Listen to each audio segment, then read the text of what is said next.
नमस्कार दोस्तों, मेरा नाम है दिवाकर दत्त शर्मा और आप देख रहे हैं डिस्कवर न्यू। तो दोस्तों हम यहाँ पे क्या कर रहे हैं, बी एड 2021 का जो क्वेश्चन पेपर है वो सॉल्व कर रहे हैं, जिसमें हम पहुंच चुके हैं फोर्थ पार्ट में। इससे पहले भी मैंने 3 पार्ट्स जो है ऑलरेडी अपलोड कर लिए हैं, जिसमें मैंने मैथमेटिक्स सेक्शन जो है वो बहुत ही कम्प्लीटली डिटेल्ड सॉल्यूशन आपको वहाँ पे अवेलेबल करवाए हैं। इसके अलावा आपको जो जनरल जनरल नॉलेज वाला सेक्शन है, हिंदी वाला सेक्शन है और इंग्लिश वाला सेक्शन है, वो भी मैंने अपने चैनल पे अपलोड कर दिए हैं। तो यहाँ पे हम इस वाले पार्ट में बात करेंगे commissions and teaching attitude and aptitude की बात करेंगे यहाँ पे, ठीक है। तो यहाँ पे हम इस वीडियो को स्टार्ट करते हैं क्वेश्चन नंबर 91 से। इसके अलावा मैंने पिछले प्रीवियस ईयर के भी यहाँ पे अपने यूट्यूब चैनल पे जो वीडियोज़ है वो अपलोड कर दी हैं। प्रीवियस ईयर के लगभग मैंने 2015 के बाद मैक्सिमम मैंने वहाँ पे जो है आपके क्वेश्चन पेपर उनका डिटेल्ड सॉल्यूशन किया। डिटेल्ड कहने का मतलब है उसमें मैंने मैथमेटिक्स वाला पोर्शन जो लोग छोड़ देते हैं वो वाला कवर किया है। तो ठीक है, तो चलिए बढ़ते हैं क्वेश्चन की ओर। Question number 91। तो 91 क्वेश्चन क्या बोलते हैं, national knowledge commission was headed by. तो नेशनल नॉलेज कमीशन किसने हेड किया था? क्वेश्चन नंबर 91 का सही उत्तर क्या है? सैम पित्रोड़ा ने से हेड किया था। कि जैसे मैं हर एक वीडियो में आपसे कहता हूँ किस तरह से आपको इस कमीशन की तैयारियां करनी है। देखिए, तो आपको क्या करना है, जितने भी ऑप्शन है उन ऑप्शन को एक बार सर्च करना है, ठीक है। एक बार इंटरनेट पे सर्च करना है और उन जैसे यहाँ पे क्वेश्चन है आपसे कि national commission is headed by, तो ये है सैम पित्रोड़ा। तो इसका मतलब जितने भी यहाँ पे ऑप्शन दिए होंगे इन्होंने किसी न किसी कमीशन को हेड किया होगा। तो DS कोठारी ने किस कमीशन को हेड किया था, ठीक है। तो वैसे ही ये इन्होंने कौन से कमीशन को हेड किया था और अजीम प्रेम जी ने किसे हेड किया था। तो मतलब एक बार आप क्या कर सकते हो, इसे इंटरनेट पे सर्च कर सकते हो और वहाँ से देख सकते हो, आपको और ज़्यादा इन्फॉर्मेशन इनके बारे में देखने को मिलेगी।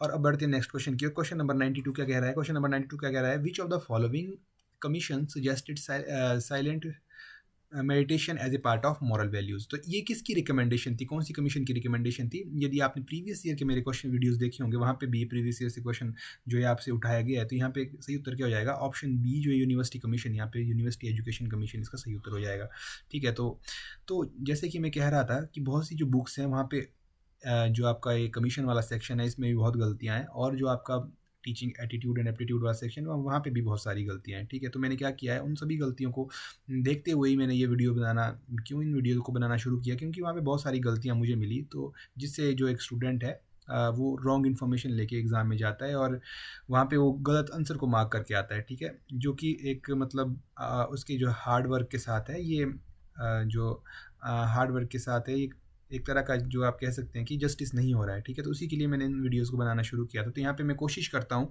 कि जितने भी आपको आंसर प्रोवाइड करूँ अच्छे से सर्च करके करूँ। फिर भी मैं बार बार कहता हूँ कि आप किसी वीडियो के ऊपर भी, किसी की वीडियो के ऊपर भी, मेरी ही वीडियो के ऊपर नहीं, किसी की वीडियो के ऊपर भी आप 100% विश्वास मत कीजिए। एक बार यदि कहीं भी आपको किसी भी क्वेश्चन में डाउट आता है, एक बार आप ज़रूर क्रॉस चेक कीजिए। जैसे कि मैं देख रहा हूँ कि और भी यूट्यूब चैनल्स पे वीडियो इसकी बी एड की वीडियोज़ वहाँ पे प्रोवाइड करवाई जा रही हैं। तो मैंने जैसे देखा कि कुछ एक यूट्यूब चैनल पे जिस तरह से भी, जैसे कि स्वरन की पब्लिकेशन है जो बी.एड की बुक पे पब्लिश करता है, या फिर जो दूसरे हैं कंपटीशन ऐसे जो जिस तरह से वहाँ पे क्वेश्चन दिया डायरेक्ट उसी के आंसर की वो लोग पढ़ रहे हैं और वहीं से आपको आंसर बता रहे हैं। तो दोस्तों वो एक रॉन्ग इन्फॉर्मेशन जो है वो फैल रही है। तो इससे आप क्या कीजिए, बचिए। यदि आप मेरी वीडियोज़ को फॉलो करते हो, इसके अलावा किसी की वीडियोज़ को फॉलो करते हो, यदि आपको वहाँ पे ऐसे क्वेश्चन मिलते हैं जो कॉन्ट्राडिक्ट हो रहे हैं, मैं कुछ और कह रहा हूँ अपनी वीडियो में, वहाँ पे कुछ और कह रहे हैं, या आपने कहीं कुछ और पढ़ा है, तो उसको एक बार ज़रूर सर्च कीजिए आप, ठीक है। और सर्च करने के बाद जो आपको सही उत्तर मिलता है उसके साथ आप जाइए। मेरे कहने का यही मतलब है, और इन वीडियोज़ को बनाने का पर्पज़ भी यही है कि आपके पास करेक्ट इन्फॉर्मेशन पहुँचे। तो मैं कोशिश करता हूँ अपनी वीडियोज़ में आपको करेक्ट इन्फॉर्मेशन देने की, पर मैं दावा नहीं करता कि मेरी 100% जो आपको करेक्ट मिलेगी, क्योंकि देखिए एरर तो कुछ ना कुछ जो मशीन्स होती हैं उनमें भी कुछ ना कुछ एरर रह ही जाता है। तो मैं ये दावा नहीं करता कि 100% सही है, पर हाँ इतना ज़रूर कहता हूँ कि मैं अपने एंड से मैं मैक्सिमम रिसर्च करके आपके पास आता हूँ इन क्वेश्चन आंसर्स को लेके, ठीक है। तो चलिए बढ़ते हैं नेक्स्ट क्वेश्चन की ओर। क्वेश्चन नंबर 93 की ओर बढ़ते हैं। अब ये वैसे ही जैसे अब इनकी तैयारियां कैसे करनी है, जैसे यहाँ पे यूनिवर्सिटी एजुकेशन कमीशन ने इसको क्या सजेस्ट किया है आपको, silent meditation as a part of moral value. इसके साथ साथ आप देख सकते हो कि सेकेंडरी एजुकेशन कमीशन क्या रिकमेंड करता है, उसकी क्या क्या रिकमेंडेशंस हैं, और उनके चेयरपर्सन कौन है सेकेंडरी एजुकेशन कमीशन की, कब आया था ये एजुकेशन कमीशन। वैसे ही नेशनल एजुकेशन कमीशन के बारे में आप पढ़ सकते हो, वैसे ही आप इंडियन एजुकेशन कमीशन के बारे में पढ़ सकते हो और ज़्यादा इन्फॉर्मेशन ले सकते हो।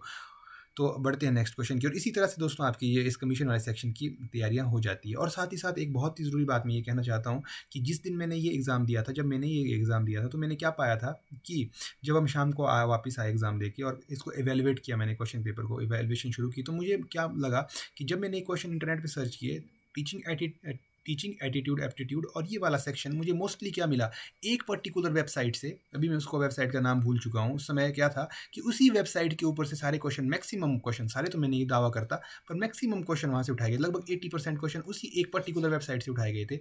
तो मेरे कहने का क्या मतलब है, आप इनका तैयारियां और कैसे कर सकते हो, अलग अलग वेबसाइट्स पे जाइए आप, ठीक है, जहाँ पे जो एजुकेशन कमीशन के बारे में, तो वेबसाइट से प्रेफर कीजिए आप पढ़ना, ऑनलाइन टीचिंग का फ़ायदा लीजिए, वहाँ पे जो वेबसाइट पे जो क्वेश्चन आंसर आपको मिलते हैं एजुकेशन टीचिंग एजुकेशन से, उनका फ़ायदा उठाइए। और वहाँ पे यदि आपको कोई 2 वेबसाइट फॉलो करते हो या 3-4 वेबसाइट फॉलो करते हो, वहाँ पे आपको कोई कॉन्ट्रडिक्शन मिलती है कि नहीं 2 क्वेश्चंस में, कि ये तो कुछ और कह रहा है, ये कुछ और कह रहा है, तो वहाँ पे उनको आप खुद से सर्च कीजिए। तो इस तरह से आप जो है एक करेक्ट इन्फॉर्मेशन पा सकते हो, और यही तरीका है दोस्तों इनको, और इनको आपको इनको तैयार करने का, एजुकेशन कमीशन को तैयार करने का। इसके अलावा ऐसी कोई पर्टिकुलर बुक मुझे तो नहीं मिली। यदि आपको कोई ऐसी पर्टिकुलर बुक मिली है या कोई पर्टिकुलर यूट्यूब चैनल को आप जानते हो जो एजुकेशन कमीशन को ही आपको के साथ डील करता है या टीचिंग एटीट्यूड एप्टीट्यूड के साथ ही डील करता है, तो आप उसको ज़रूर कमेंट बॉक्स में नीचे मेंशन कीजिएगा। और साथ ही साथ जैसा मैं कहता हूँ कि आप मेरा एक बार कमेंट बॉक्स ज़रूर चेक कीजिए, वहाँ पे मैं हाईलाइट करता हूँ। यदि कोई स्टूडेंट मुझे करेक्ट करता है, मान लीजिए पढ़ाते पढ़ाते क्या हो जाता है, कोई किसी क्वेश्चन का मैं गलत उत्तर देता हूँ, ठीक है, और मुझे कोई बच्चा करेक्ट करता है, तो मैं उसका एक बार इंटरनेट पे वेरीफाई करता हूँ और फिर मैं उसके कमेंट को नीचे कमेंट बॉक्स में हाईलाइट करता हूँ। तो प्रीवियस ईयर में भी आप एक बार ज़रूर चेक कीजिएगा कि मैंने ज़रूर क्वेश्चन जो मेरे, अगर मान लीजिए कोई क्वेश्चन मेरे से गलत हो जाता है यहाँ पे, ठीक है, तो मैं क्या करता हूँ, उस बच्चे के जो कमेंट सेक्शन में उसने कमेंट किया उसको मैं ज़रूर हाईलाइट करता हूँ। तो आप उस हाईलाइट वाले सेक्शन को भी आप एक बार ज़रूर देखना, प्रीवियस ईयर में जितने भी आपने उसको डील किया है, तो आपको वहाँ क्या मिलेगा, यदि कोई में क्वेश्चन छूट गया है या मैंने किसी का गलत उत्तर दिया है, तो होता है कई बार जो बच्चे हैं उसे करेक्ट कर देते हैं, तो उस सेक्शन को भी आप एक बार चेक कर सकते हैं, ठीक है। तो चलिए बढ़ते हैं आगे, क्वेश्चन नंबर 93। अब आप कहेंगे कि इतनी सारी गलतियाँ, इतनी अभी भी कि भी आप इतनी रिसर्च के बाद भी आ रहे हो, फिर भी इतनी गलतियाँ आपसे हो रही हैं, तो दोस्तों कुछ ही सब्जेक्ट का जो ये एक जो सब्जेक्ट है, इसका नेचर ही कुछ इस तरह का है, ठीक है। आपको मतलब कहीं भी एक जगह पे सारी इन्फॉर्मेशन नहीं मिलेगी, आपको बहुत सर्च करना पड़ेगा। टीचिंग एटीट्यूड एंड एप्टीट्यूड में भी आपको बहुत सर्च करना पड़ेगा, बहुत इधर उधर से इकट्ठा करना पड़ेगा मटेरियल को, ऐसे एक जगह पे कहीं नहीं मिलेगा, इसीलिए हो जाता है, कई बार गलतियाँ हो जाती हैं। अब बात करते हैं क्वेश्चन नंबर 93 का, कह रहा था high degree of interdependence between education and rest of the society is very much emphasized, not because of। अब देखिए क्या कह रहा है ये, मैं यहाँ पे क्वेश्चन आपके लिए पढ़ दे रहा हूँ, आप हिंदी में भी इसका मतलब देख सकते हो नीचे, आप हिंदी में इसे खुद से पढ़ सकते हो, जो हिंदी में कंफर्टेबल है वो छात्र हिंदी में पढ़िए इसको, ठीक है। शिक्षा और समाज के अन्य हिस्सों के बीच उच्च स्तर की, ठीक है, अन्योन्याश्रयता पर बहुत जोर दिया जाता है, जिसका कारण नहीं है। तो 93 जो आपका सही उत्तर है, इसका क्या होगा आपका मेंस सोशल नेचर, ठीक है। तो इसका ए जो आपका है वो क्या हो जाएगा, सही उत्तर हो जाएगा। अब बात करते हैं क्वेश्चन नंबर 94 की। The 1968 national policy of teacher education adopted by the Indian government lead stress on the following aspects of teacher education, ठीक है। तो 1968 की जो national policy of teacher education थी, वो किस बात पे ज़्यादा एम्फेसाइज करती थी, ठीक है। तो आपके पास 4 ऑप्शन यहाँ पे दिए हुए हैं। तो 94 का जो आपका सही उत्तर है वो आंसर ए हो, इसका सही उत्तर हो जाएगा educate emoluments and academic freedom for teacher. इसका सही उत्तर क्या हो जाएगा, ए इसका सही उत्तर हो जाएगा, ठीक है। तो अब आप क्या कर सकते हो ना, NCTE के बारे में आप थोड़ा सा national policy of teacher education, national policy of teacher education के बारे में आप थोड़ा सा देख सकते हो। National policy of teacher education क्या थी, ठीक है, कब आई थी, क्या क्या इसके कौन हेड थे, या फिर क्या क्या रिकमेंडेशंस इसमें दी गई थी, तो ये सभी चीज़ें आप देख सकते हो। इसी तरह से आपको इस सेक्शन को तैयार करना है, ठीक है। The concept of SUPW was evaluated by SUPW is elucidated by, elucidated का मतलब क्या होता है कि क्या अवधारणा है, ठीक है। तो ESPW की अवधारणा डेडेश द्वारा स्पष्ट की गई थी, ठीक है। ये अवधारणा SUPW की अवधारणा मतलब किसने दिया था ये SUPW, ठीक है। एक तरह से इस तरह का सवाल है आपसे। तो क्वेश्चन नंबर जो 95 है, इसका सही उत्तर क्या हो जाएगा, क्वेश्चन नंबर 95 का सही उत्तर हो जाएगा ईश्वर भाई पटेल रिव्यू कमेटी। आपने प्रीवियस ईयर में भी इस क्वेश्चन को देखा होगा, ईश्वर भाई पटेल रिव्यू कमेटी। अगर क्वेश्चन में नहीं देखा होगा तो आपने ऑप्शन में इसको जरूर देखा होगा, इसलिए मैं बोलता हूँ कि ऑप्शन भी आप साथ साथ ही तैयार करते रहिए, ठीक। तो बात करते हैं क्वेश्चन नंबर 96 की ओर बढ़ते हैं। क्वेश्चन नंबर 96 क्या कह रहा है, the last important challenge to Indian education today is presented by ठीक है। भारतीय शिक्षा के लिए आज की अंतिम महत्वपूर्ण चुनौती किसके द्वारा प्रस्तुत की गई है? ये है expanding population, high cost of education, poverty of masses या फिर लो रिटर्न ऑफ एजुकेशन। तो यहाँ पे आपको जो क्वेश्चन नंबर 96 है इसका सही उत्तर क्या हो जाएगा? Poverty of masses. पॉवर्टी मतलब आपको प्रॉब्लम्स हर एक चीज़ क्रिएट कर रही है, एक्सपेंडिंग पॉपुलेशन भी प्रॉब्लम क्रिएट कर रही है, हाई कॉस्ट ऑफ एजुकेशन भी एक हद तक जो है प्रॉब्लम क्रिएट कर रही है। पर हाई कॉस्ट ऑफ एजुकेशन आप नहीं कह सकते, क्योंकि यदि आप कंपेयर करेंगे कि नहीं दूसरी कंट्रीज़ के साथ, कनाडा के साथ कंपेयर कीजिए या कोई भी थोड़ी डेवलप्ड जैसी कंट्री के साथ अगर इंडिया को कंपेयर कीजिए या किसी तो मोस्टली आपको क्या पाओगे, तो इंडिया में जो एजुकेशन है वो कंपैरेटिवली सस्ती है। देखिए 8वीं 10वीं तक तो सर्व शिक्षा अभियान के थ्रू क्या आपको मुफ्त में, बिल्कुल मुफ्त में पढ़ाया जा रहा है। सरकारी स्कूल्स की बात कर रहा हूँ मैं यहाँ पे, और जो कॉन्टेक्स्ट में जिस कॉन्टेक्स्ट में बात होगी वो भी सरकारी कॉन्टेक्स्ट में बात होगी। कभी भी प्राइवेट स्कूल्स की कॉन्टेक्स्ट में कोई भी क्वेश्चन आपसे नहीं पूछा जाएगा। इसमें आपको क्या एज्यूम करके चलना है? सरकारी स्कूल को एज्यूम करके चलना है। तो यहाँ पे लो रिटर्न ऑन एजुकेशन, ठीक है।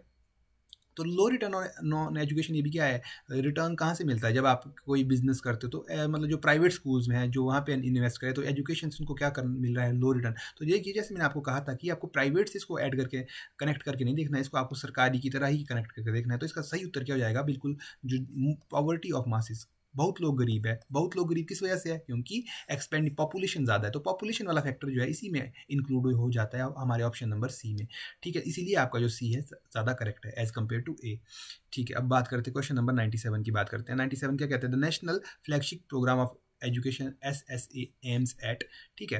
तो यह कह रहा है शिक्षा के राष्ट्रीय प्रमुख कार्यक्रम SSA का क्या उद्देश्य है जी? क्या उद्देश्य है सर्व शिक्षा अभियान का? क्वेश्चन नंबर जो 97 है इसका क्या है? Universalisation of elementary education. Previous year का क्वेश्चन है, डायरेक्ट उठाया गया है। अगर आपने प्रीवियस ईयर अच्छे से पढ़े होंगे तो मुझे लग रहा है कि आप इसका जवाब दे पाएंगे, खुद से भी दे पाए होंगे यहाँ पे आप इसका जवाब, ठीक है। अब बढ़ते हैं क्वेश्चन नंबर 98 की ओर। Refresher courses for teacher education in secondary level are conducted by, ठीक है। तो माध्यमिक स्तर पर शिक्षा के लिए, ठीक है, पुनराचार्य पाठ्यक्रम निम्न द्वारा संचालित किए जाते हैं। तो इसका सही उत्तर क्या हो जाएगा? क्वेश्चन नंबर 98 का क्या सही उत्तर हो जाएगा? स्टेट इंस्टीट्यूट ऑफ एजुकेशन के द्वारा ये कंडक्ट किए जाते हैं, ठीक है। कोर्सेज किसके लिए? For teacher education in secondary level, ठीक है। तो इसके किसके द्वारा कंडक्ट किए जाते हैं? State institutes of education. तो 98 का सही उत्तर क्या हो जाएगा? ए।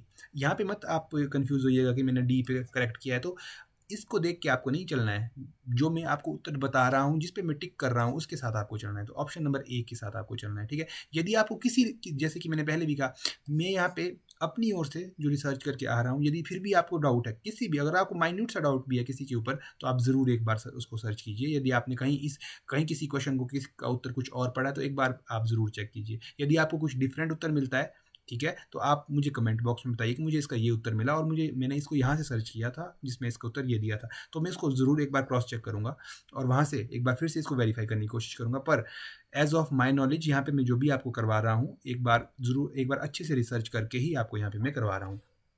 अब बात करते हैं क्वेश्चन नंबर 99 की। NUEPA इज कंसर्न विद, ठीक है। NUEPA इज कंसर्न किसके साथ कंसर्न है? क्वेश्चन नंबर जो 99 है इसका सही उत्तर क्या हो जाएगा?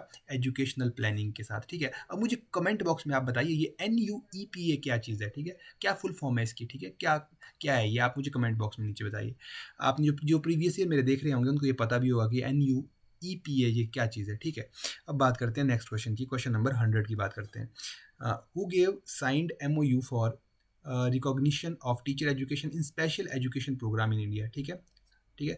तो भारत में विशेष शिक्षा कार्यक्रम में शिक्षा की मान्यता के लिए किसने समझौता ज्ञापन पर हस्ताक्षर किए हैं, ठीक है। तो यहाँ पे ये क्वेश्चन है आपसे। तो क्वेश्चन नंबर 100 जो है उसका सही उत्तर क्या हो जाएगा? RCI एंड NCTE, ठीक है। Wait a minute, national council of teacher education, NCTE का तो ये मतलब है। तो आप ये RCI क्या चीज़ है? आप तो यहाँ पे ये जो RCI है क्या है? Rehabilitation council of India. RCI का क्या फुल फॉर्म है? Rehabilitation council of India. तो इन दो के बीच क्या हुआ है? MOU साइन हुआ है, ठीक है। तो ये एक मिनट रुक जाइए, मेरा थोड़ा सा शायद पेन वर्क नहीं कर रहा है। हाँ ठीक है, तो ये आपका सही उत्तर क्या हो जाएगा? ऑप्शन सी 100, क्वेश्चन नंबर 100 का सही उत्तर हो जाएगा। अब बात करते हैं क्वेश्चन नंबर 101 की। अब देखते हैं 101 क्या कहता है। Who of the following step up महिला Arya Samaj to improve women's education, ठीक है। निम्नलिखित में से किसने महिला शिक्षा में सुधार के लिए महिला आर्य समाज की स्थापना की, ठीक है। तो ऑप्शन क्वेश्चन नंबर 101 का क्या है? पंडिता रामाबाई। इसका ए ऑप्शन जो है बिल्कुल सही है, ठीक है। अब आप क्या कर सकते हो, इनके बारे में आप खुद से सर्च कर सकते हो, इन्होंने किस तरह से जो महिला के एजुकेशन में किस तरह से रोल किया है, ये आप खुद से सर्च करना और आपको और ज़्यादा क्लैरिटी हो जाएगी और आप देखेंगे कि इन्हीं ऑप्शंस से क्या करते हैं, ये क्वेश्चन बनाते हैं नेक्स्ट ईयर में, इनसे क्वेश्चन बनाते हैं। तो ऑप्शंस भी यहाँ पे इंपॉर्टेंट है इस सेक्शन में। ठीक, तो 101 आपको क्लियर हो गया। अब बात करते हैं 102 की। One of the following organisations was not associated with national educational movement in the early 20th century. ठीक है, 20वीं सदी की शुरुआत में निम्नलिखित संगठनों में से एक राष्ट्रीय शिक्षा आंदोलन से जुड़ा हुआ नहीं था। आपको बताना है कि कौन सा इनमें से राष्ट्रीय शिक्षा आंदोलन के साथ नहीं जुड़ा हुआ था। तो इसका सही उत्तर क्या हो जाएगा? अनुशालिनी समिति ऑफ वृंदाधर कुमार घोष। ठीक है, बीरेंद्रा कुमार घोष क्या है ये? ठीक है, तो ये बीरेंद्रा कुमार घोष की जो अनुशीला समिति थी ये इसके साथ जुड़ी हुई नहीं थी। अब ये आप बाकियों को क्या कर सकते हो, सिमिलरली सी बात है, बाकियों के बारे में भी आप थोड़ा थोड़ा पता कर सकते हो। बेसिक सी एजुकेशन, बेसिक सी जो नॉलेज है इसके बारे में भी आप रख सकते हो। ये बात हुई इसकी।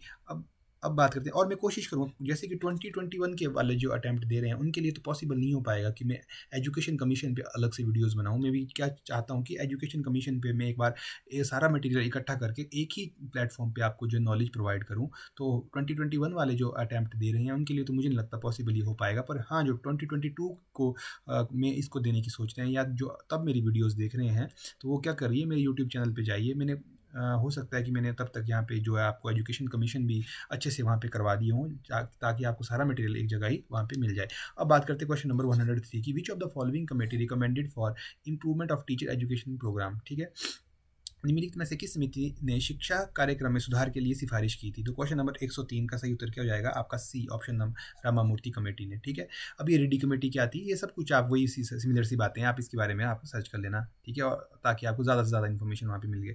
और क्वेश्चन नंबर 104 क्या है? The NPE 2020 replace the NPE 2020 ने किसे रिप्लेस किया? ठीक है, क्वेश्चन नंबर 104 क्या है? किसे रिप्लेस किया? इसने किसे रिप्लेस किया? अब देखो मैं कहाँ पे टिक करके आया था इसको अपने एग्जाम में, सी पे टिक करके आया था। देखिए किसे रिप्लेस किया इसने, यदि मैं बात करूँ तो इससे पहले एजुकेशन पॉलिसी कब आई थी? 1986 में। उससे पहले कब आई थी? 1968 में। ठीक है, तो 1968 वाली की एजुकेशन मैंने किस पे टिक कर दिया? बोथ ए एंड बी पे मैंने टिक कर दिया। तो पर यहाँ होना क्या था सही उत्तर? ए इसका सही उत्तर, ए इसका सही उत्तर होता। क्यों?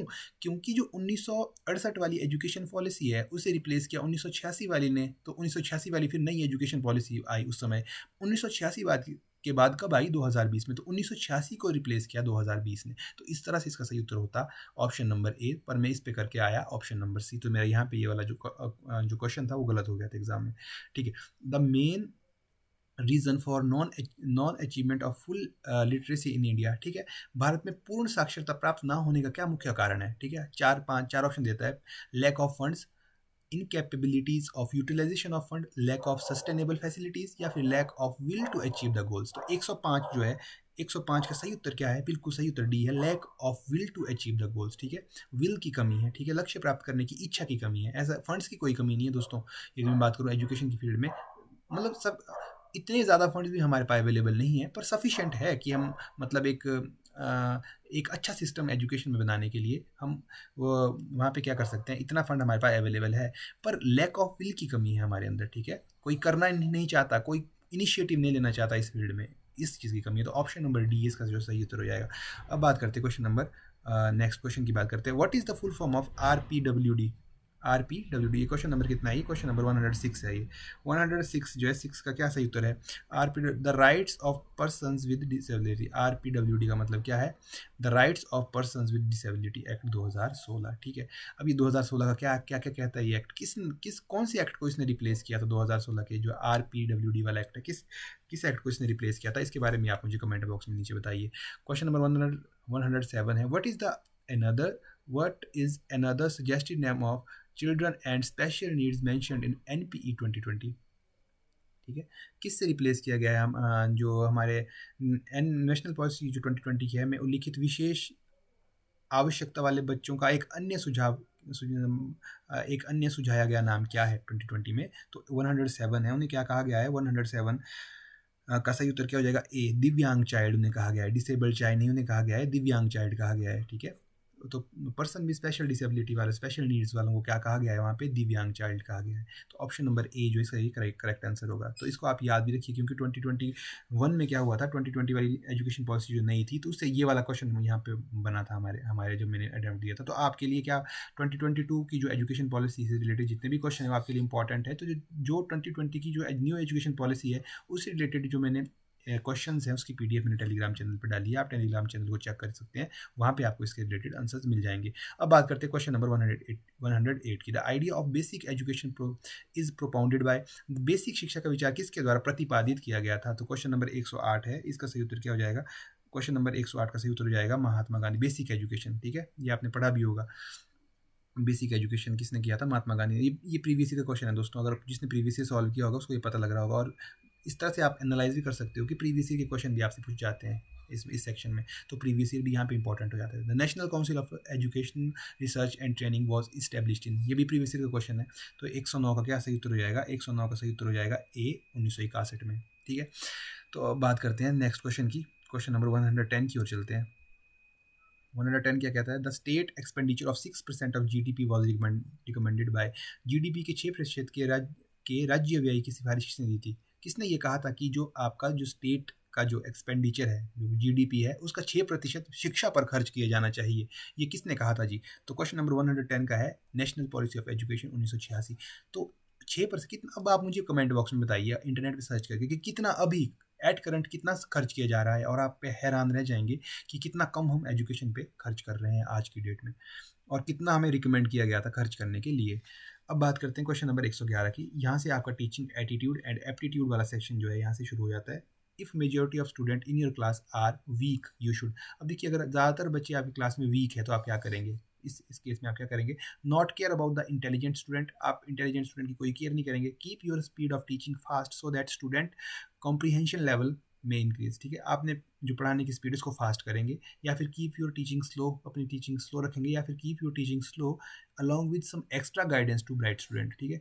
क्या करेंगे आप? तो ऑब्वियसली बात, सीधा सीधा आंसर दिख रहा है, ऑप्शन नंबर डी यहाँ पे सही उत्तर है। आप क्या करेंगे? क्योंकि आपके पास क्या है, वीक स्टूडेंट्स हैं, तो क्या करेंगे आप? कीप योर टीचिंग स्लो, अपनी टीचिंग को स्लो रखेंगे। अब देखिए, जब यदि आप अपनी टीचिंग को स्लो रखेंगे तो जो इंटेलिजेंट वाले बच्चे हैं तो वो क्या होंगे? वो तो क्या वो उनकी जो इंटेलिजेंसी है उन पे फ़र्क पड़ना शुरू हो जाएगा, क्योंकि अब आप उनको स्लो बच्चों को सिखा रहे हो, तो उनको क्या करोगे आप? एक्स्ट्रा गाइडेंस दोगे, उन ब्राइट स्टूडेंट को एक्स्ट्रा गाइडेंस प्रोवाइड करवाओगे। तो सही उत्तर क्या हो जाएगा यहाँ पे? डी इसका सही उत्तर हो जाएगा। अब बात करता हूँ क्वेश्चन नंबर 112 की। Question, the field of education is permeated by conflicts and misconception because, ठीक है। तो इसका सही उत्तर की अगर मैं बात करूँ तो यहाँ पे क्या है? शिक्षा का क्षेत्र संघर्षों और भ्रांतियों से भरा हुआ है, संघर्षों और भ्रांतियों से भरा हुआ है शिक्षा का क्षेत्र। अब देखिए, जो भी क्वेश्चन आपको इंग्लिश में समझ नहीं ना इस सेक्शन में, क्योंकि ज़रूरी नहीं सबकी इंग्लिश अच्छी हो, ठीक है, उसमें क्या करना है, ज़रूर आपने एक बार हिंदी में पढ़ लेना है और हिंदी में उसके ऑप्शन चेक करने हैं। ऐसा नहीं है आपको इंग्लिश के साथ ही जाना है और इंग्लिश पे टिक करना है। तो इसमें आप दोनों को पढ़िए, जहाँ आपको इंग्लिश में समझ नहीं आ रहा है वहाँ आप हिंदी वाले ऑप्शन को पढ़िए, ठीक है। तो इसका जो क्वेश्चन नंबर 112 है, इसका सही उत्तर क्या होगा? Problem is in education call for subjectivity and interpretation, ठीक है, या फिर problems encounter in teaching are not amenable to rigorous scientific investigation. There are not good teaching methods and procedures. Teaching are not worthy for doing rigorous scientific investigation. अब देखिए, ये इसका सही उत्तर क्या होगा? शिक्षण में आने वाली समस्याएं कठोर वैज्ञानिक जांच के लिए उत्तरदायी नहीं है। ऑप्शन नंबर बी यहाँ पे इसका सही उत्तर हो जाएगा। इसीलिए यहाँ पे क्या हो जाता है, जो शिक्षा का क्षेत्र है वो संघर्ष वहाँ पे संघर्ष और भ्रांतियाँ आती है। यदि यहाँ पे कोई ऐसा कोई सब्जेक्ट होता है, मान लीजिए कोई जैसे फिजिक्स की तरह होता है, बिल्कुल फैक्ट्स के ऊपर चलता है, ये बिल्कुल फैक्ट्स के ऊपर चलता है कि अगर ये नहीं तो ये नहीं, तो मतलब बिल्कुल आपके पास ट्रांसपेरेंसी होती। पर यहाँ पे क्या है, बिल्कुल ऐसे वैज्ञानिक, मतलब ऐसे आपको बिल्कुल ट्रांसपेरेंसी नहीं मिलेगी, मतलब कुछ जैसे ये कह रहा है ना, वैज्ञानिक जाँच के लिए उत्तरदायी नहीं है। तो मतलब यहाँ पे ये सब्जेक्ट कैसा है, इतना ज़्यादा साइंटिफिक नहीं है, इतनी ज़्यादा ट्रांसपेरेंसी नहीं है इसकी, ठीक है। तो ऑप्शन नंबर बी के साथ आप यहाँ पे जा सकते हो, ऑप्शन नंबर बी के साथ बिल्कुल आप जा सकते हो, ठीक है। तो क्वेश्चन नंबर 113 के साथ, as a teacher select the best opinion to ensure your effective presence in the classroom. आपकी इफेक्टिव प्रेजेंस को आप कैसे इंश्योर करेंगे? तो एक शिक्षक के रूप में कक्षा में अपनी प्रभावी उपस्थिति सुनिश्चित करने के लिए सर्वोत्तम विकल्प का चयन कीजिए, ठीक है। तो आपके पास 4 ऑप्शन दिए हैं: use a peer command, making aggressive comments, adoption of well established posture, या फिर being authoritarian. Use of peer command का मतलब क्या होता है? सहकर्मी के आदेश का उपयोग करना। अब देखिए आप अपनी क्लास में हो, ठीक है? तो अब आपको प्रेज़ेंस शो करनी है, मतलब आप बच्चों को लगे कि आप क्लास में हो, बच्चे शोर ना करें, ठीक है? बच्चे अपना काम करते रहें, या फिर बच्चों को जो आपने काम दिया है वो अपना काम करते रहें। इसके लिए आप क्या मेजर्स लोगे अपनी क्लास में? क्या आप ये पहला ऑप्शन देता है सहकर्मी के आदेश का उपयोग करेंगे। सहकर्मी के आदेश का उपयोग करेंगे, क्या मतलब हुआ कि बाहर से कोई दूसरा टीचर आएगा, बच्चे अंदर शोर कर रहे हैं और वो बोलेगा कि चुप रह जाओ भई, आपकी क्लास में टीचर भी बैठा है। ठीक है? तो ये तो आपका भी इसका सही उत्तर नहीं होगा। अब नेक्स्ट क्वेश्चन की बात करूँ, आक्रामक बयान देकर, ठीक है? या फिर बच्चों को धमकाएँगे आप, ठीक है? जो शोर कर रहे होंगे उनको धमकाएँगे। देखिए, इसमें आपने नेगेटिव के साथ कभी भी नहीं जाना है। जो भी आपकी टीचिंग एप्टीट्यूड है, इसमें पॉजिटिव रहना है, आपने हमेशा पॉजिटिव रहना है। तो ऑप्शन बी आक्रामक तो आप नहीं हो सकते, ठीक है? अब सी की बात करता हूँ, अच्छी तरह से स्थापित मुद्रा में को अपनाकर या फिर सत्तावादी होकर। देखिए, सत्तावादी की बात करो, अथॉरिटेरियन की बात करें, तो अथॉरिटेरियन क्या होता है कि मतलब आप सुप्रीम है उस क्लास में, ठीक है? तो मतलब आप सुप्रीम हो क्लास में, ठीक है? तो ऑप्शन नंबर इसका जो सी है ना, वो भी इसका सही सही उत्तर नहीं बैठता। यदि आप अथॉरिटेरियन की बात करें, तो वो मतलब यहाँ पे सेट नहीं बैठता है इसमें, ठीक है? तो अथॉरिटेरियन को आप अलग से थोड़ा सर्च कीजिए इंटरनेट पे कि अथॉरिटेरियन का मतलब क्या होता है, ठीक है? तो यहाँ पे क्या है, अच्छी तरह से स्थापित मुद्राओं को अपनाकर। ऑप्शन नंबर सी जो 115 है ना, इसका सही उत्तर, सॉरी, ऑप्शन नंबर सी जो है, सी नहीं है, ठीक है? यहाँ पे क्या है, ऑप्शन जो क्वेश्चन नंबर कितना है ये, एक मिनट रुक जाइए, ये है question number, wait a minute, ये है क्वेश्चन नंबर 112, ये क्वेश्चन नंबर 113 है। तो इसका सही उत्तर क्या हो जाएगा? ऑप्शन नंबर सी, अच्छी तरह से स्थापित मुद्रा में को अपनाकर। वहाँ पे आप क्या कर सकते हो, वहाँ ये सुनिश्चित कर सकते हो आप, ठीक है? तो ऑप्शन नंबर सी इसका सही उत्तर है। अब बात करते हैं क्वेश्चन नंबर 114 की। क्वेश्चन नंबर 114 क्या कह रहा है? The use of teaching add is justified on the ground of, ठीक है? जो आप टीचिंग एड्स का यूज़ करते हो, आप वो वो क्यों सही है, किन ग्राउंड्स के ऊपर आप कह सकते हो कि जो टीचिंग एड्स आप यूज़ करते हो वो सही है, सही होती है, ठीक है? तो 4 ऑप्शन आपके पास दिए हुए हैं। Attracting student attention in the classroom, ठीक है? या फिर minimising indiscipline problem in the classroom, या फिर optimising learning outcomes of the student, या फिर effective engagement of student in the learning tasks. अब देखिए, यदि मैं बात करूँ पहले ऑप्शन की, क्या कह रहा है? Attracting student attention in the class, ठीक है? तो जो आप टीचिंग एड ले रहे हो, टीचिंग एड क्या होती है? जो टीचिंग एड क्या है? जो टीचर बनाता है। देखिए, एक स्टूडेंट एड होती है, एक टीचिंग एड होती है। स्टूडेंट एड क्या होती है? जो स्टूडेंट अपनी नॉलेज से क्रिएट करते हैं, ठीक है? टीचिंग एड क्या होती है? जो टीचर्स कुछ ऐसे मॉडल्स बना के ले आते हैं जो क्या करे, टीचिंग में हेल्प करे, उनके पर्टिकुलर टॉपिक को समझाने में हेल्प करे, ठीक है? तो हो सकता है जिस टीचिंग एड को आप ले आ रहे हो उनमें से ऐसे स्टूडेंट हो जिनको क्या हो, उस टॉपिक में कोई इंटरेस्ट ही ना होना। मान लीजिए साइंस का आप कोई मॉडल लेके आए हो, ठीक है? तो कुछ बच्चे ऐसे हो सकते हैं जिनको साइंस अच्छा लगता ही नहीं है। क्योंकि उनको साइंस अच्छा लगता ही नहीं है, तो जो वो मॉडल है ना आपका, वो बच्चों को अट्रैक्ट नहीं कर पाएगा, उनकी अटेंशन गेन नहीं कर पाएगा। तो attracting student attention in the classroom, ये क्या है आपका सही उत्तर यहाँ पे नहीं है, ठीक है?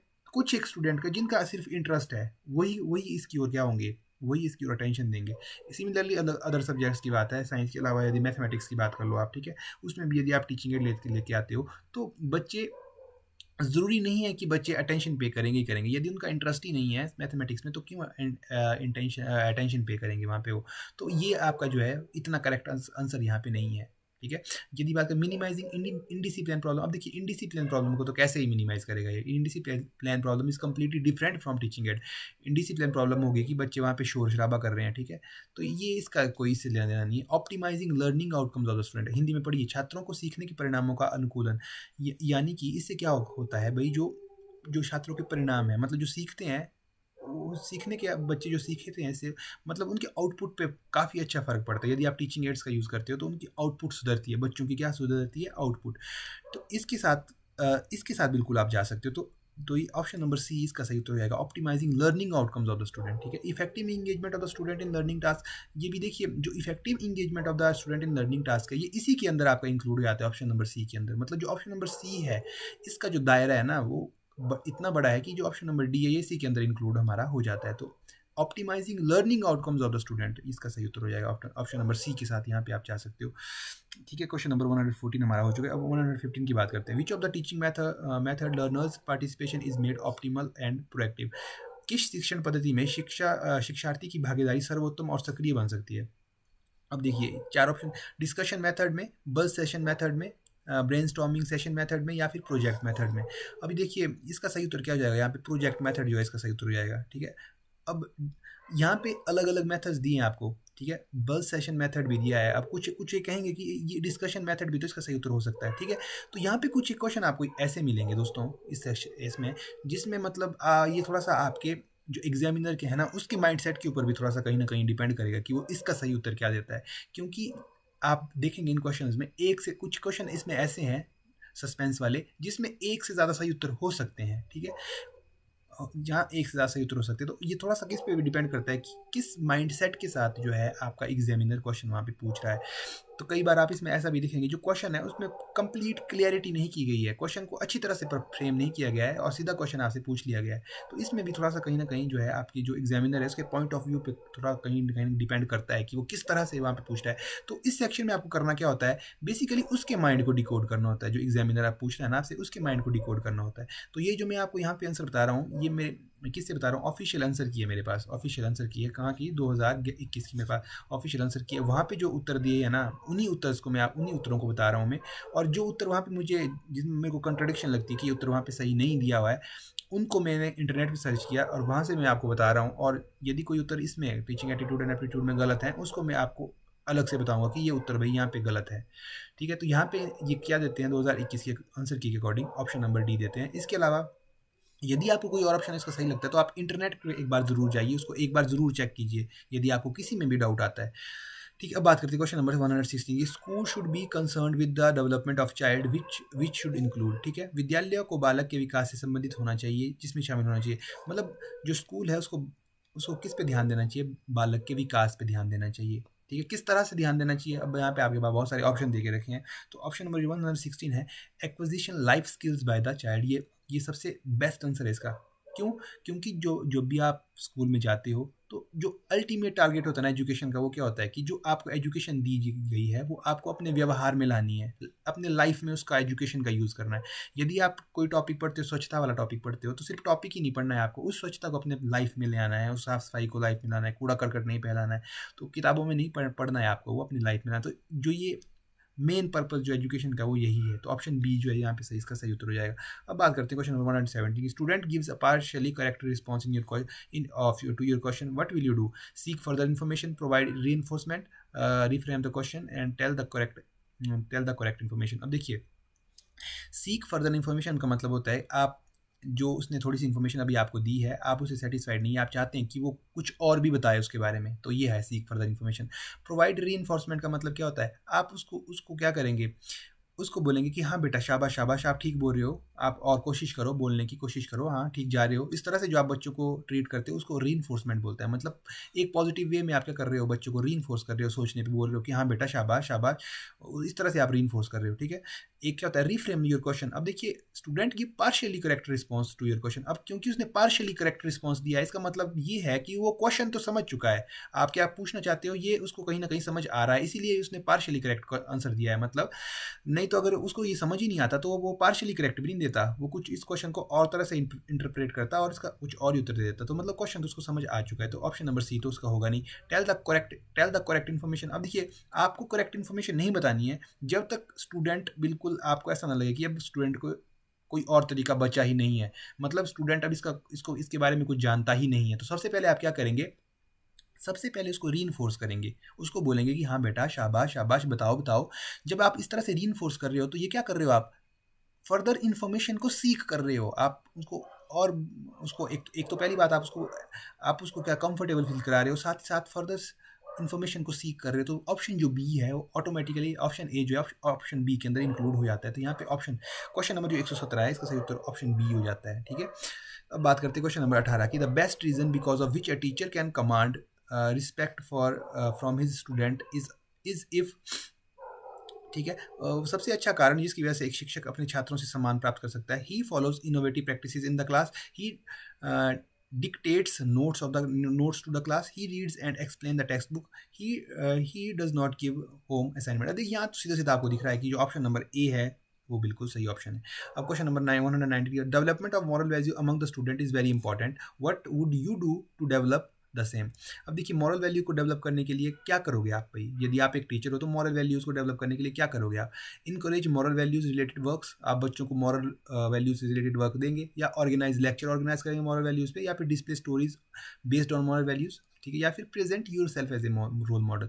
अब देखिए सारे के सारे ऑप्शन सही है, यहाँ पे आपको मोस्ट एक्यूरेट के साथ जाना है। तो मोस्ट एक्यूरेट क्या है यहाँ पे, present yourself as a role model.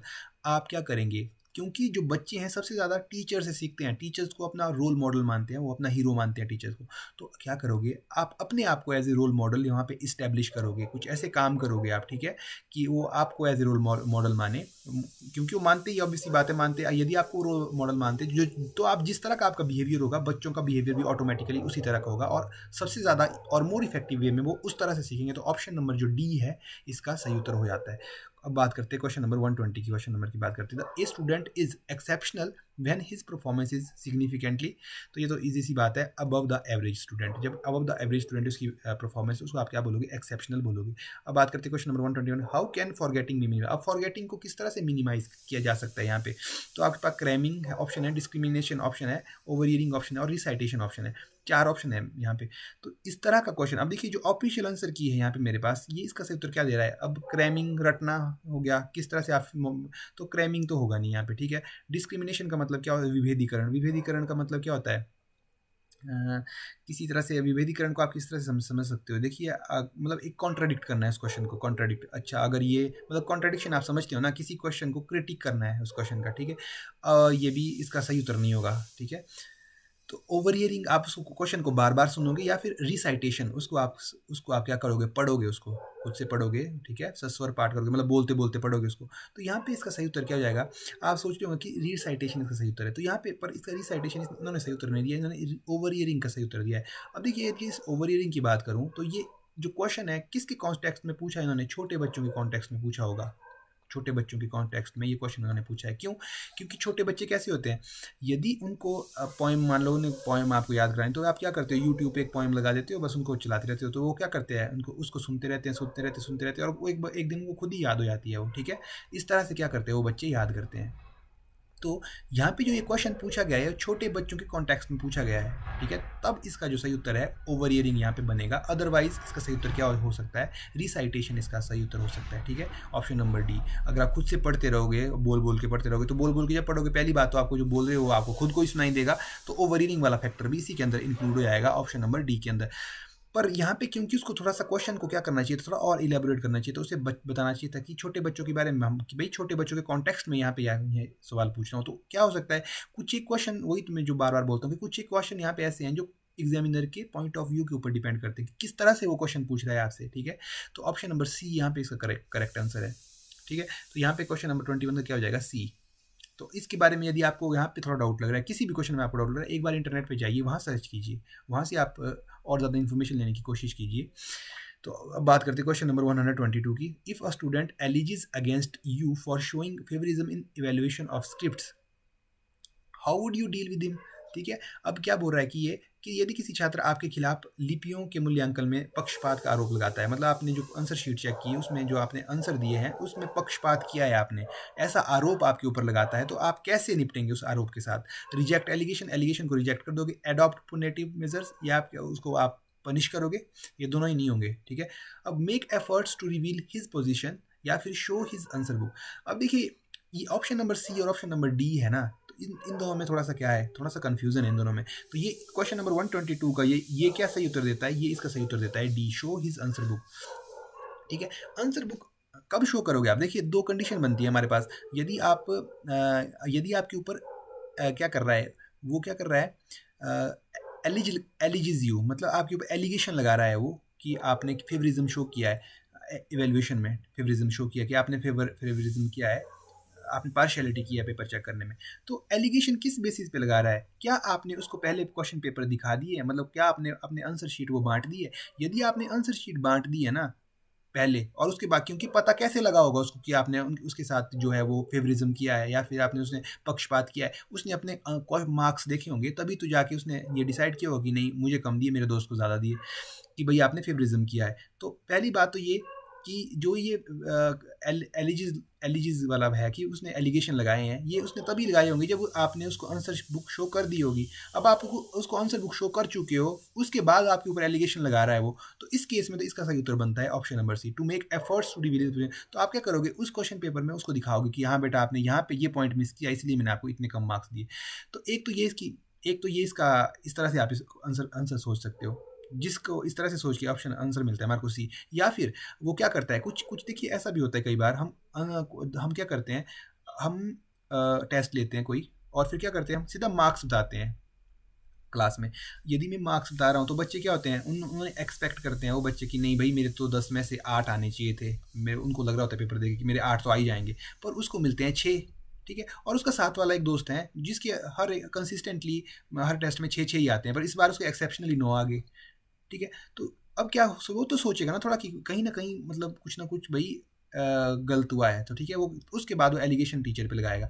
यदि टीचर ने अभी क्या किया है, अभी तो टीचर ने क्या किया है, अभी टीचर ने बच्चों को क्या किया है, उनके आंसर शीट्स नहीं दिखाई है। इस केस में क्या होगा, इस केस में आपका सही उत्तर बन जाएगा क्या, ऑप्शन नंबर डी। तो मेरा कहने का मतलब क्या है, यदि इस क्वेश्चन को थोड़ा सा एक्सप्लेन और करता वो बताता वहाँ पे कि क्या उसने अपनी आंसर शीट दिखा दी है पहले, क्या उसने आंसर शीट बांट दी है कि, या फिर उसने सिर्फ मार्क्स ही मार्क्स बच्चों को बताए हैं, तो इस तरह से अगर कुछ हिंट देता क्वेश्चन में, तो उसके बाद और मोर एक्यूरेटली आप यहाँ पे जा सकते। तो जैसे कि मैंने पहले भी कहा कि कुछ एक क्वेश्चन ऐसे हैं जो आपका एग्जामिनर है उसके पॉइंट ऑफ व्यू पे डिपेंड करते हैं कि वो उस समय क्या सोच रहा है या उसने क्या सोच के ये क्वेश्चन डाले हुए हैं।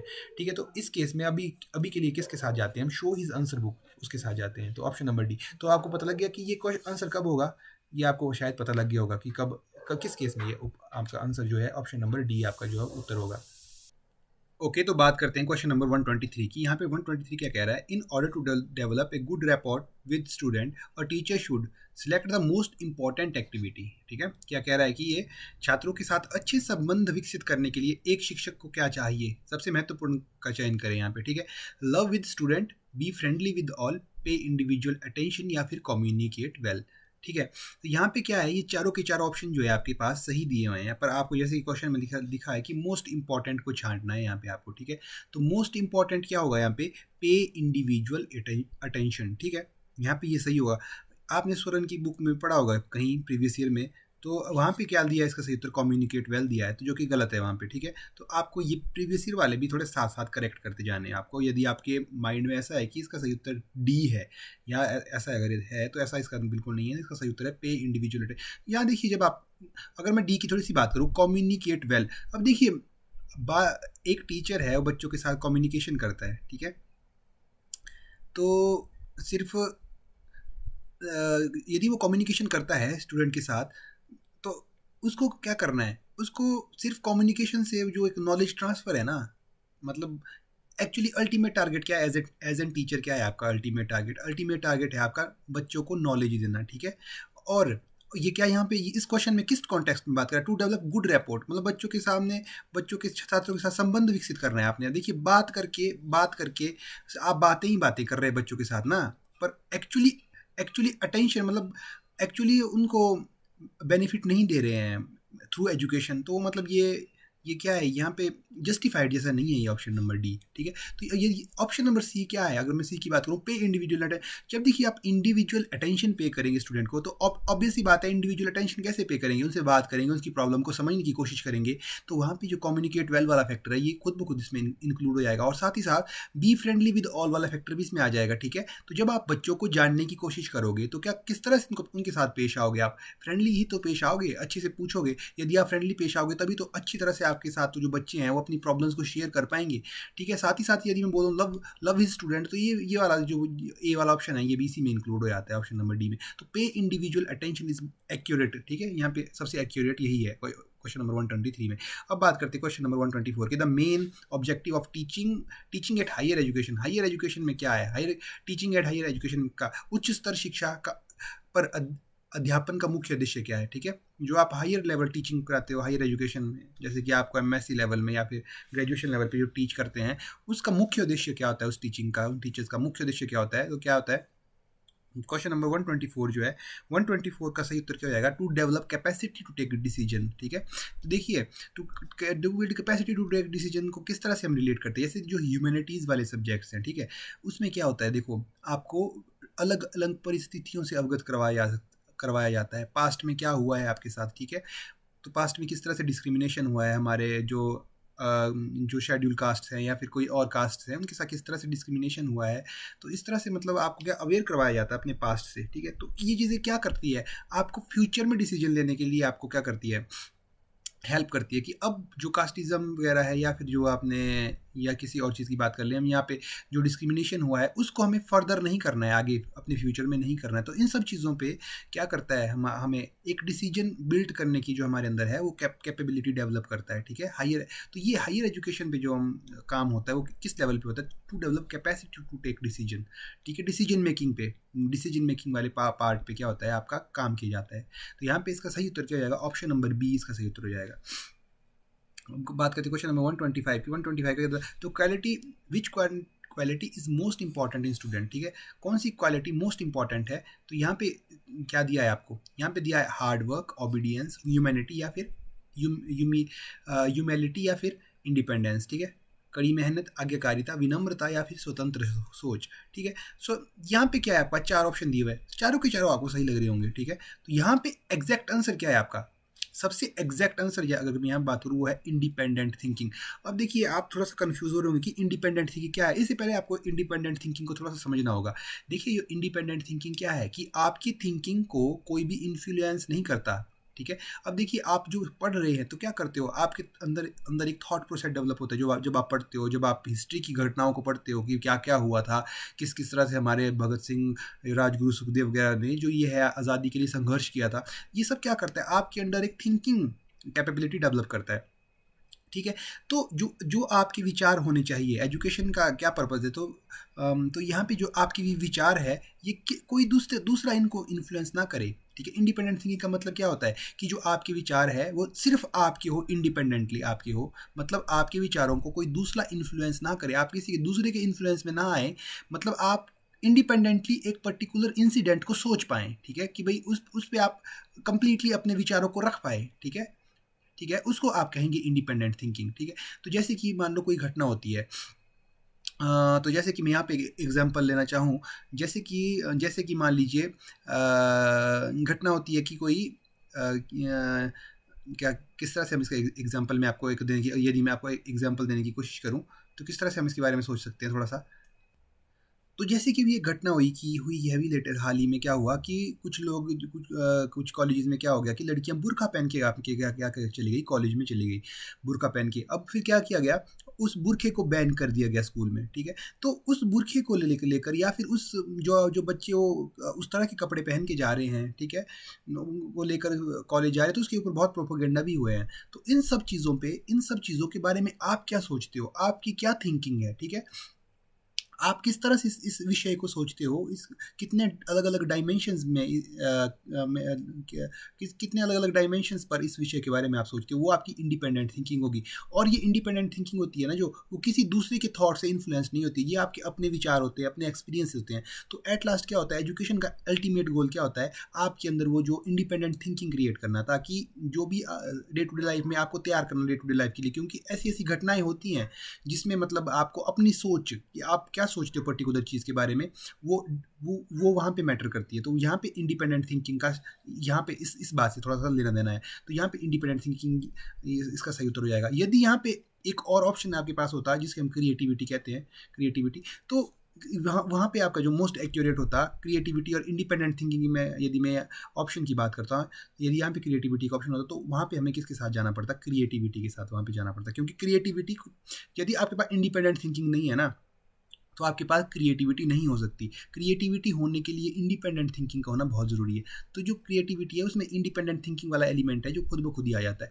आई होप जो मैंने ये इंडिपेंडेंट थिंकिंग आपको समझाई है यहाँ पे, ये कुछ हद तक आप समझ गए होंगे। यदि आप नहीं समझे, थोड़ा सा इंटरनेट पर देखिए, थोड़ा सर्च कीजिए इंडिपेंडेंट थिंकिंग क्या होती है। ठीक है, तो मैं थोड़ा सा आपको समझाने की कोशिश तो यहाँ पे कर ही दी है। तो इस तरह से हमने 125 क्वेश्चन यहाँ पे कर दिए हैं। मुझे लग रहा है कि वीडियो हमारी काफ़ी लंबी हो गई है। इसके बाद की जो 25 क्वेश्चन है उसके ऊपर मैं एक अलग से पार्ट लेकर के आऊँगा। अब हो क्या रहा है, अब एक-एक क्वेश्चन को यहाँ पे अच्छे से डिस्कस करना पड़ रहा है, इसीलिए यहाँ पे जो वीडियो में थोड़ा-सा टाइम लग रहा है। इसमें आपका होगा क्या, आप मतलब एक रीज़न के साथ एक क्वेश्चन को याद रख पाओगे, ये आपके लिए थोड़ा-सा ईज़ी रहेगा।